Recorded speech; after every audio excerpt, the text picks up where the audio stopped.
Grabe dinagsa talaga ng mga fans or ang mga kapwa Pilipino natin sa Canada ang aktres and aktor or ang cast ng Hello Love Again na sila Alden Richards at Catherine Bernardo. Sa nasabi nga pong shooting, pag nakita nyo ay nakapaligid nga doon ang mga nanunood. Kaya naman tila nagkaroon din ng problema si Direk Cathy kung saan ay nananaway na nga ito at balak na nga na lumipat ng lokasyon. Pero ang alam natin ay natapos na nga ang first day o yung unang lokasyon ay tapos na nga ang kanilang shooting doon. Last day taping sa first site. So ito yata yung nakita natin na napakaraming ang tao na araw-araw nandoon nag-aabang kila Alden at kay Catherine. Well, open naman din si Direk Cathy na magpa-picture after the shooting. Yun nga lang siguro ay nagkakaroon ng problema ito, lalong-lalo na sa kanila nga pong pag-shooting dahil medyo kailangang i-rush na nga ito.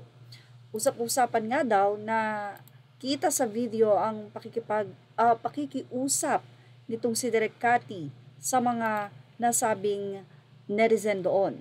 At syempre kasama ulit sila Joros Gamboa sa shooting ng pelikulang Hello Love Again sa Canada with Catherine Bernardo and Alden Richards.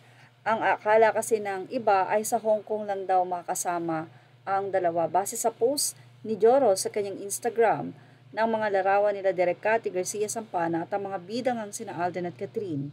Nandun na nga si Joros. Ang caption ni Joros sa mga ipinost na larawan, day 1 of shooting, kitang-kita na super saya at excited ni Direk. At ang isa pang caption ay Canada flag, a Joy is back. Si Joy ay ang karakter ni Catherine sa pelikula. Nang makita kasi namin si Joros sa nakaraang 7th Eddies Award Night na ginanap sa Marriott Hotel, Pasay City kung saan isa siya sa presenter, ay natanong nga ito kung kasama siya sa nasabi nga pong pelikula. Pero ngumiti lang ito, sabay sabing secret. Sa Hello Love Goodbye kasi na kinunan sa Hong Kong ay makakasama sina Joros, Jeffrey Tam at Alden.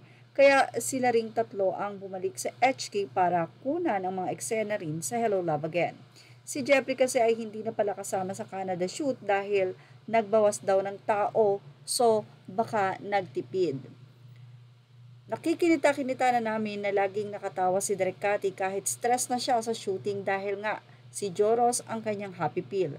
Abay, oo naman, kaming taga-media nga kapag ini-interview namin si Joros ay magtatawanan muna kaming lahat bago sasagot ng maayos ang aktor. Pero kapag nagsiseryoso naman ay talagang seryoso naman ito. For sure, hindi lang naman si Direk Cathy ang kinukulit ni Joros kundi ang buong team Hello Love Again.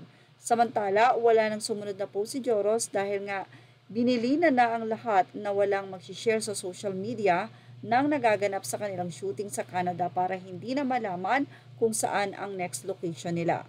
Sa una at ikalawang araw kasi nila roon ay hindi matapos-tapos si Direk Cathy dahil sa dagsaan ng fans ng Catden sa set. Napanood din namin ang video na kinakausap ng direktor ang fans na walang sisigaw o mag-iingay kapag lumalabas na ang Catden para magpakuha ng picture sa kanila. Yun nga lang ang grupo-grupo na ang picturan dahil magtatagal kapag isa-isa rin naman ang nasabing pagpapapicture. Well, yan nga, sabi nga natin, huli nga itong si Direk Cathy na sinasaway ang mga fans na nanonood doon. At yun na nga, bawal na nga mag-share para hindi malaman kung saan ang lokasyon nila at nang sila ay makatapos na. Ayan ang ating showbiz snap update. Thank you for watching. Images are all credit to the rightful owners.